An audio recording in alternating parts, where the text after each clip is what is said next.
She stood trembling, arms wrapped in bloodied bandages, whispering, "You can take my hands if I can stay." But instead of asking for anything, he simply opened his door and said, "You're safe here now, because sometimes the deepest wounds aren't the ones you see." The knock comes just as Bo Rayner is settling into his evening routine, the last rays of sunlight painting his modest cabin in shades of amber and gold. He's a man who values solitude, not because he dislikes people, but because the quiet of the Wyoming wilderness speaks to something deep in his soul that the noise of civilization never could. Bo sets down his coffee and moves toward the door, his boots creaking against the worn wooden floors. He's not expecting visitors. His nearest neighbor lives 15 miles away, and most folks in Cedar Creek know better than to venture out this far without good reason. When he opens the door, what he finds stops him cold. A woman stands on his porch, swaying slightly like a sapling in a strong wind. Her dark hair hangs in tangled strands around a face that's pale as winter snow, and her clothes, once fine, now torn and dirty, hang loose on her thin frame. But it's her hands that make Bo's breath catch in his throat. They're wrapped in bloodied bandages, the fabric stained dark red and brown, telling a story of pain that makes his chest tighten with anger he hasn't felt in years. "Please," she whispers, her voice barely audible above the evening breeze. "I don't have money, and I don't have much time." But she holds up her bandaged hands like an offering, like a sacrifice. "You can take my hands if I can stay, just for tonight. I promise I won't be any trouble." The words hit Bo like a physical blow. In all his 34 years, he's never heard desperation quite like this. The kind that makes a person offer pieces of themselves just for the basic human dignity of shelter. He sees the way she flinches when a branch rustles in the wind, how her eyes dart constantly over her shoulder like she's expecting demons to come riding out of the gathering darkness. Bo doesn't ask questions. He doesn't demand explanations or payment or proof of worthiness. He simply steps back and opens the door wider, his voice gentle as a prayer when he speaks. "You're safe here now," he says, and means every word. "Come on in." The relief that washes over her face is so profound it nearly brings him to his knees.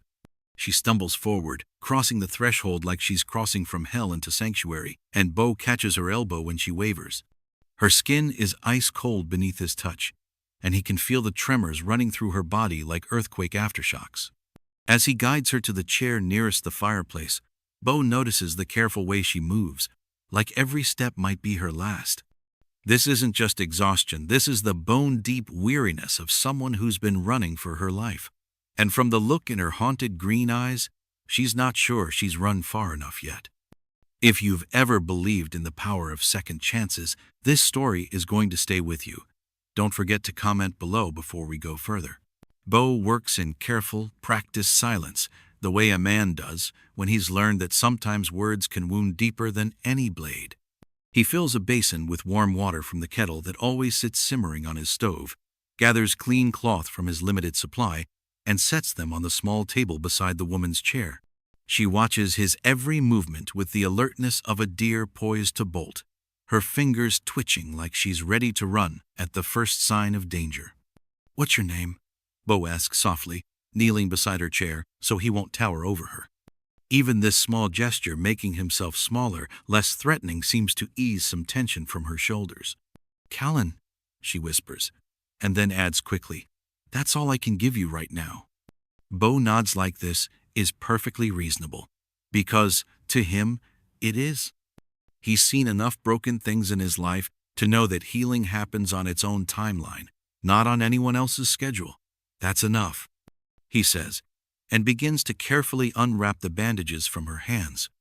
What he finds underneath makes his jaw clench so hard he's surprised his teeth don't crack. The wounds are precise, deliberate, too clean and evenly spaced to be accidents. Someone did this to her on purpose, with the kind of methodical cruelty that speaks to a twisted mind and a complete absence of conscience. The cuts are healing, but poorly, and Bo can see the angry red edges that suggest infection might be setting in. Callan watches his face as he examines her injuries, searching for the moment when disgust or judgment will creep into his expression. But Bo's face remains calm, gentle, professional, like he's simply solving a problem that needs solving, not passing sentence on her worth as a human being. "When did you last eat?" he asks, reaching for the antiseptic he keeps for treating his horse's injuries. "Yesterday. Maybe the day before." Her voice is so small it barely qualifies as a whisper. Bo nods and stands, moving to his stove, where a pot of beef stew has been simmering since morning. It's more food than one man needs, but Bo has always been the type to prepare for unexpected guests, a habit formed during his army days that served him well in civilian life. As the evening deepens into full darkness, Bo sets a bowl of stew and a thick slice of bread before Callan, then takes his own meal to the chair across from her. They eat in comfortable silence, the only sounds the crackling of the fire and the distant call of nightbirds settling into their roosts. When Callan's eyes begin to droop with exhaustion, Bo shows her to his bedroom, the only bed in the cabin, and insists she take it while he makes himself comfortable on the settee near the fire. She starts to protest, but he cuts her off with a gentle shake of his head. "Rest," he says simply. "Everything else can wait until tomorrow." That night, Bo lies awake, listening to the sounds of someone learning to feel safe, the gradual slowing of restless movement, the deeper breathing that comes when fear finally releases its grip. It's a sound he remembers from his own healing, and he knows that tomorrow will bring the real work of rebuilding a life. Morning comes slowly to the cabin, filtering through the windows like honey through cheesecloth. Bo wakes to the sound of muffled sobbing from the bedroom, not the sharp cry of physical pain, but the deeper, more devastating sound of a soul releasing grief it's carried too long. He lies still on the settee, giving Callan the privacy to break apart in whatever way she needs to, understanding instinctively that sometimes healing requires falling apart first. When she finally emerges, her eyes are red-rimmed but clearer somehow, like a storm that's passed through and left cleaner air in its wake. Bo has coffee ready, and breakfast, cooking eggs from his chickens, bacon from the smokehouse, biscuits that smell like comfort and warmth. "Let me check your hands," he says after they've eaten, his voice carrying the quiet authority of someone accustomed to being obeyed, not through fear, but through trust. This time, when he unwraps the bandages, Callan doesn't flinch away from his touch. The wounds look better in daylight, still serious, but not as angry as they'd appeared by firelight. Bo cleans them with gentle efficiency, applying fresh antiseptic and clean bandages with the practiced care of someone who's tended injuries before. His hands are steady, calloused from years of ranch work, but surprisingly gentle. "You've done this before," Callan observes, watching the sure way he ties off the bandages. "Army medic," Bo explains simply. "Before I came here, learned that sometimes the difference between living and dying is having someone who knows how to patch you up properly." It's the first personal detail he's shared, and Callan latches onto it like a lifeline. "What brought you here? To this place, I mean." Bo is quiet for a long moment, finishing his work on her hands before answering. "Same thing that brought you, I imagine. The need to find somewhere safe to heal." He meets her eyes directly, and in them she sees the shadows of his own ghosts. Some wounds don't show on the outside.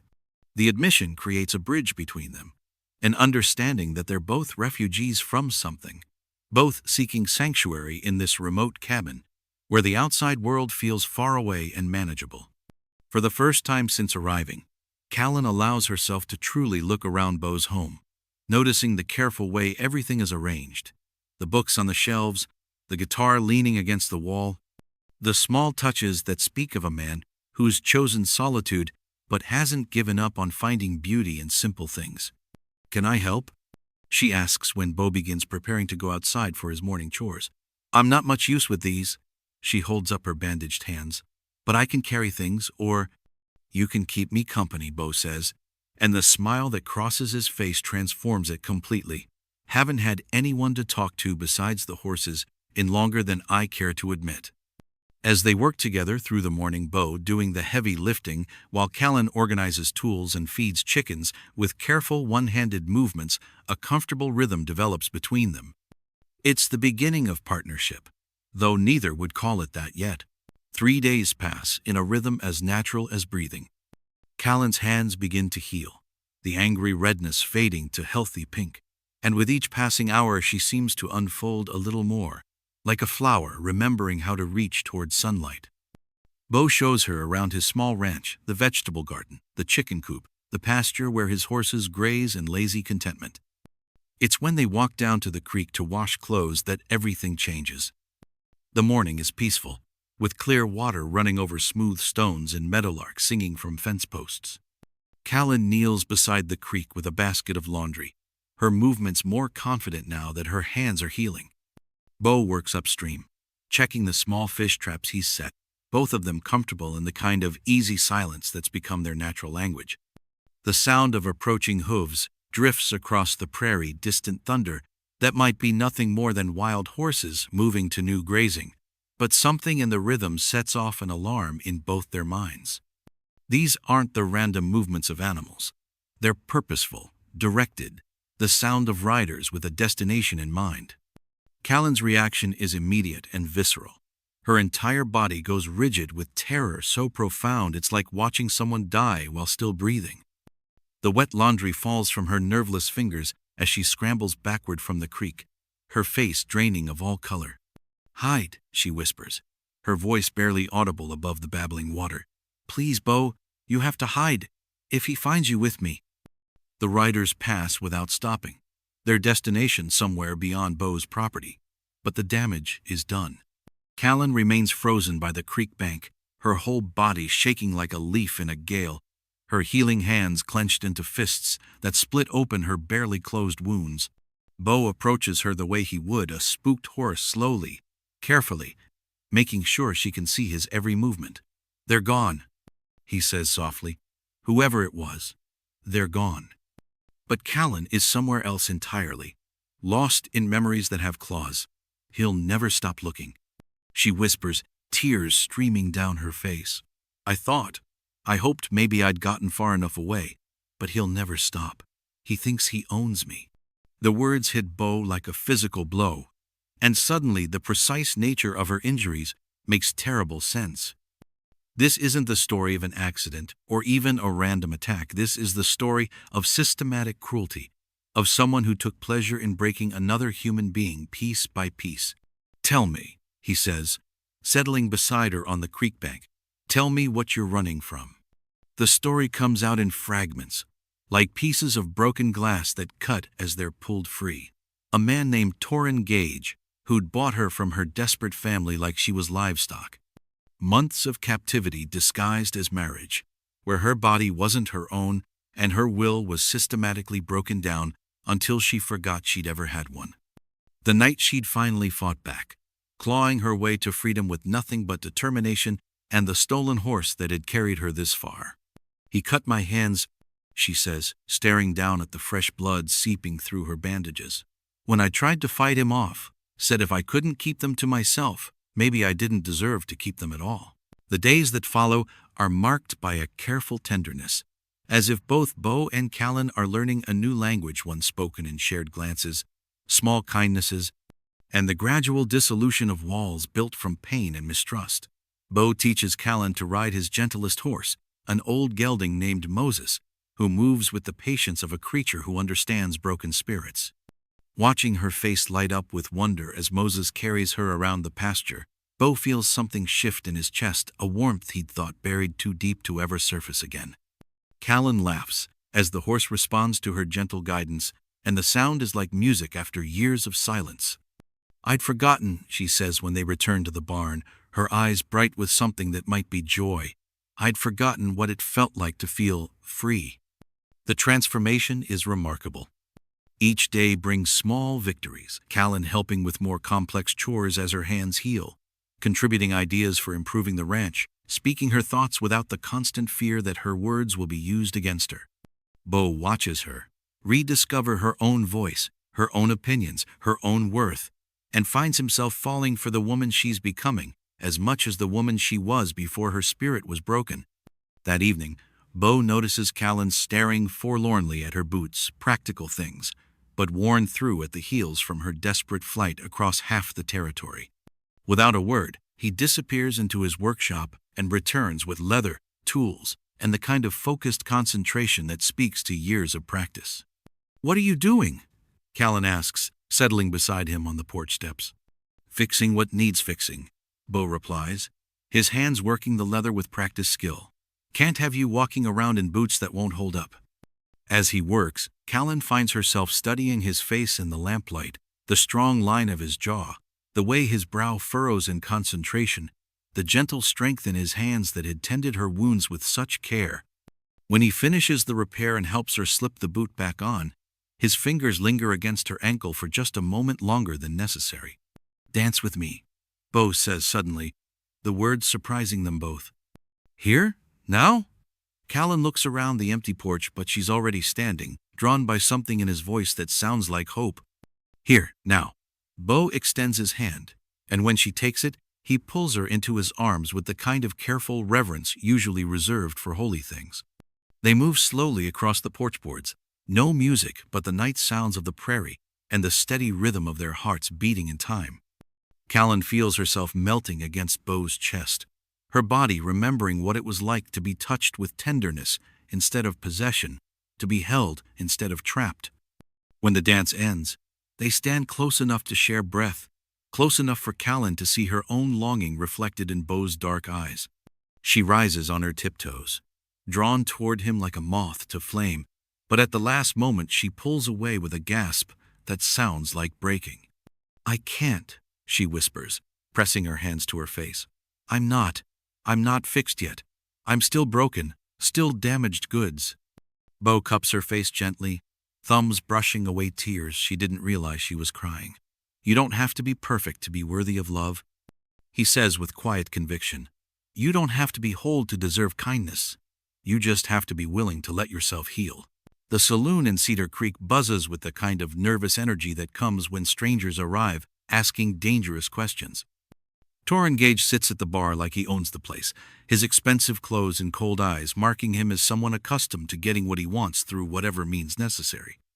The locket he places on the scarred wooden surface contains a photograph of Callan younger, smiling, from before her spirit was systematically broken.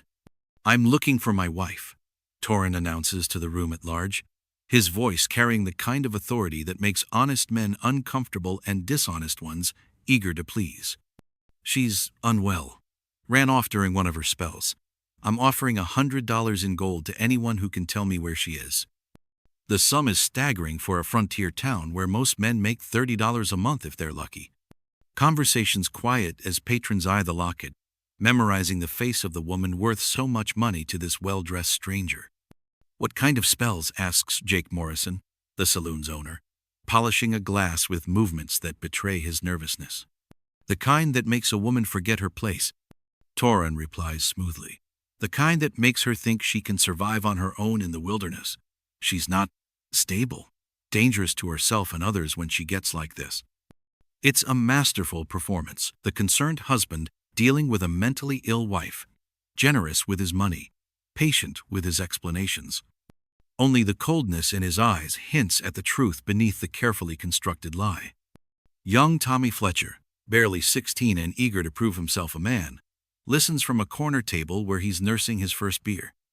He thinks of the woman he's seen around Bo Rayner's place, dark-haired, skittish, with bandaged hands that speak of recent trauma.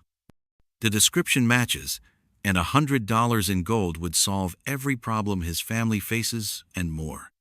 But Tommy is also the son of a man who taught him that some things matter more than money. He's heard enough stories about Bo Rayner to know the man wouldn't harbor a dangerous person, wouldn't put the community at risk for any reason. And there's something about Torrin Gage that makes Tommy's skin crawl, a coldness that reminds him of the snake oil salesmen who roll through town promising miracles and delivering poison. Instead of claiming the reward, Tommy slips out the back door and spurs his horse toward Bo's cabin, riding hard through the gathering darkness with news that will shatter the peace Callan has begun to find. The moon is full and bright when Tommy pounds on Bo's door, his young face tight with urgency and fear. "Mr. Rayner," he pants. "There's a man in town. Says he's looking for his wife, a dark-haired woman with hurt hands. He's offering $100 for information." Bo feels the blood drain from his face, but his voice remains steady. "What did you tell him?" Nothing, Tommy says quickly. But others might not be so careful. Thought you should know. Through the thin cabin walls, they can hear Callan's sharp intake of breath, the sound of someone's worst fears coming true. Dawn breaks gray and overcast, matching the heavy atmosphere that settled over the cabin like a burial shroud. Callan hasn't slept, and neither has Bo. They've spent the night preparing for what they both know is inevitable. The peaceful interlude is over. The outside world has found them, and it's coming with teeth and claws. Bo checks his weapons with the methodical precision of a man who's done this before. Revolver, cleaned and loaded, rifle ready by the door, extra ammunition within easy reach. But his greatest preparation isn't martial. It's the quiet conversation he has with Callan as morning light filters through the windows. You don't have to face him, Bo says, though they both know it's not true. There are places you could go. People who would... Number. Callan's voice is steady, stronger than it's been since her arrival. I'm tired of running. Tired of being afraid. If Torin wants me, he's going to have to go through you to get me. And something tells me that won't be as easy as he thinks. The riders appear just after sunrise, 3 men on horseback approaching the cabin, with a kind of predatory confidence that comes from believing yourself untouchable. Torin Gage sits his horse like a king, surveying his domain, flanked by 2 hard-faced men whose hands rest casually on their weapons. Bo steps onto his porch with Callan beside him, presenting a united front that immediately sets Torin's teeth on edge. This isn't how it was supposed to go. The woman should be cowering, grateful for rescue, eager to return to her rightful place. Instead, she stands tall beside a man who looks like he'd be comfortable in a fight. Callan, Torin calls, his voice carrying false warmth that doesn't reach his eyes. Thank God you're safe. I've been so worried, searching everywhere for you. These good people have been taking care of you, I see. I'll be sure to compensate them for their trouble. She's not going anywhere, Bo says quietly, his hand resting on his gun butt in a gesture that's anything but casual. Torin's mask slips for just a moment, revealing the cold fury beneath. I'm afraid you don't understand the situation, friend. This is my wife. She's unwell. Has these episodes where she doesn't remember her obligations, her place. I have legal documents proving our marriage, proving my right to her care. He produces papers from his coat, official-looking documents that mean nothing because they're built on lies, but carry weight because they bear official seals and careful forgery. I don't care what your papers say, Bo replies, stepping slightly forward. The lady says she doesn't want to go with you. That's enough for me. The standoff stretches taut as a bowstring. 6 people frozen in a moment that could explode into violence with the wrong word or movement. Callan feels the weight of her own fate pressing down on her shoulders, but for the first time in her life, she's not facing it alone. Last chance, Torin says, his voice dropping to a register that promises violence. Hand her over, and we all walk away from this peaceful like, make me take her, and things are going to get unpleasant for everyone involved. Bo's smile is quiet, dangerous, and completely without humor. I was hoping you'd say that. The violence, when it comes, is swift and brutal. Torin's men move first, confident in their numbers and their reputation, but they've made the fatal error of underestimating their opponent. Bo Rayner doesn't just know how to fight, he knows how to win, and there's a difference that becomes immediately apparent. Bo's military training kicks in as he reads the tactical situation in a split second. 3 mounted opponents, 2 armed with rifles, 1 with a pistol. The horses give them mobility but also make them larger targets. The morning sun is at his back, putting it in their eyes. He has cover from the porch posts and the advantage of knowing every inch of his own ground. The first hired gun clears leather fast, but not fast enough. Bo's shot takes him center mass before his weapon even levels, the man crumpling from his saddle with a look of surprise frozen on his face. The crack of the gunshot sends the horses into nervous sidesteps, disrupting the second man's aim just enough for Bo to roll behind the thick porch support beam as rifle fire splinters wood where he'd been standing. Torin himself proves quicker and smarter than his hired help. He wheels his horse in a tight circle, using the animal's movement to present a harder target while firing his pistol with practiced accuracy. A bullet burns past Bo's ear, close enough to singe hair, and another punches through the cabin wall behind him. But Callan has no intention of hiding while Bo fights her battles. As the second gunman struggles to control his spooked horse and reload his rifle, she grabs a burning log from the fire pit with her bare hands, ignoring the pain as she hurls it at the horse's legs. The animal screams and rears, throwing its rider hard into the dirt where he lies stunned and helpless. The final exchange is brief and decisive. Torin, seeing his men down and his tactical advantage evaporating, spurs his horse directly at Bo in a desperate charge, firing as he comes. But Bo has fought cavalry charges before, knows exactly when to move and how to time his shot. He steps aside at the last second and puts a bullet through Torin's shoulder, the impact spinning him from his saddle to crash heavily in the yard. For a moment, the only sounds are the ringing echoes of gunfire and Torin's labored breathing as he clutches his wounded shoulder. Blood seeps between his fingers, staining his expensive shirt, and his face has gone pale with shock and pain. "You shot me," he gasps, as if this outcome was unthinkable. "You actually shot me." "Should have listened," Bo replies, stepping closer with his gun still trained on the wounded man. "Should have ridden away when you had the chance." Torin's eyes find Callan, and the look he gives her is pure venom. "This isn't over," he snarls. "You belong to me, legally and lawfully. I'll have the territorial marshal out here, the army, if I have to. You can't hide from what you are." Callan steps forward, her palms burned from the log, but her spirit finally, completely unbroken. "I know what I am," she says with quiet strength. "I'm a woman who chose to leave, chose to fight back, chose to find someone who sees me as a person instead of property. And you know what that makes you? A man who lost."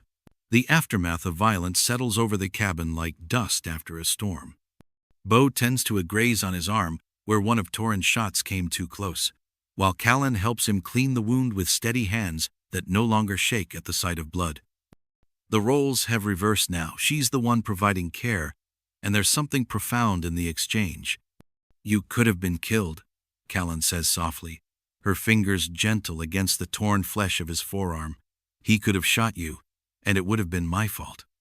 "No," Bo replies firmly, catching her chin and tilting her face up to meet his eyes. "It would have been his fault, for being the kind of man who thinks he can own another person. You didn't cause this, Callan. You didn't ask for any of this." They sit together on the porch as the sun begins its descent toward the horizon, sharing the comfortable silence of two people who've survived something terrible together. The bodies of Torin's hired guns have been wrapped and loaded onto their horses. Bo will take them to town tomorrow, along with his account of what happened and why. Torin himself, wounded but alive, has been tied to his saddle and sent on his way with the promise that the next time Bo sees him, the conversation will be much shorter and considerably more final. "I need to tell you the rest," Callan says suddenly, her voice barely above a whisper. "About what he did to me, what I did to get away. You deserve to know the whole truth." The story comes out slowly, painfully, like poison being drawn from a wound. The marriage that wasn't a marriage but a bill of sale. The nights when Torin used her body as a battlefield to wage war against her spirit. The careful, systematic breaking down of her will until she forgot she'd ever been a person with wants and needs and dreams. "I killed a man," she confesses, the words falling between them like stones into still water. "One of Torin's friends, who thought I came with the hospitality. I hit him with a fireplace poker and took his horse and rode until I couldn't ride anymore. That's how I ended up here, at your door, covered in blood and begging for shelter." Bo is quiet for a long time, processing this final piece of her story. When he finally speaks, his voice carries no judgment, no condemnation, only understanding. "Some people need killing," he says simply. Sounds like he was one of them. The acceptance in his voice breaks something open in Callan's chest, and she begins to cry, not the desperate sobs of fear or pain, but the cleansing tears of someone finally safe enough to grieve properly for what was taken from her. "I don't know how to be normal," she whispers against Bo's shoulder as he pulls her close. "I don't know how to be the kind of woman a good man could love. I don't even know if I remember how to love someone back." Bo's arms tighten around her, and when he speaks, his voice is rough with emotion. Love isn't something you remember how to do, he says. It's something that happens when you find the right person to do it with. And you don't have to be perfect or normal or anything other than exactly who you are right now. That night, for the first time since her arrival, Callan doesn't sleep alone. She goes to Bo not from fear or desperation, but from choice, the conscious decision to trust him with her body, as she's already trusted him with her life. In the gentle way he touches her, in the patience he shows, in the reverence with which he treats every scar and every fear, she begins to understand what love actually looks like when it's real. 3 months later, the cabin has transformed into something neither Bo nor Callan could have imagined when she first appeared on his doorstep with bandaged hands and desperate eyes. Curtains hang in the windows bright yellow fabric that Callan sewed herself during the long winter evenings. The smell of baking bread drifts from the kitchen, mingling with the scent of the wildflowers she's planted around the porch. The physical changes are obvious, but the deeper transformation is in the people themselves. Bo smiles more often now, his laughter coming easier, his conversation flowing with the kind of comfort that comes from having someone who truly listens. Callan moves through the world with confidence instead of fear, her head held high, her voice strong when she speaks. The people of Cedar Creek have gradually accepted the story Bo told about the gunfight, a man defending his property and his woman from claim jumpers who wouldn't take no for an answer. It's close enough to the truth to satisfy most folks, and those few who suspect there's more to the story have the wisdom to keep their suspicions to themselves. Mrs. Rayner, the shopkeeper's wife, calls out as Callan browses fabric for a new dress, and the name still sends a little thrill through her heart. The wedding had been simple, just the two of them, a traveling preacher, and rings made from silver dollars Bo hammered flat himself. But it was real in all the ways that mattered. "How's that husband of yours?" Mrs. Patterson continues. "Haven't seen him in town lately." "Busy with the spring planting," Callan replies easily, her hands steady as she examines the available cloth. These same hands that once bore the scars of Torrance cruelty now show only the honest calluses of hard work freely chosen. "We're expanding the garden this year, maybe adding a few more head of cattle." It's a normal conversation about normal concerns, the kind of mundane domestic planning that would have seemed impossible when she first arrived at Bo's door. But that's what healing looks like.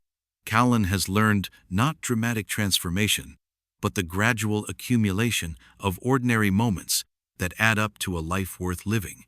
When she returns to the cabin, she finds Bo working in the expanded garden, his shirt sleeves rolled up, his movements economical and purposeful. He looks up when he hears her approach, and the smile that spreads across his face is like sunrise after the longest night. "How was town?" he asks, straightening and brushing soil from his hands. "Peaceful," Callan replies, settling beside him among the growing plants. "Normal. Perfect."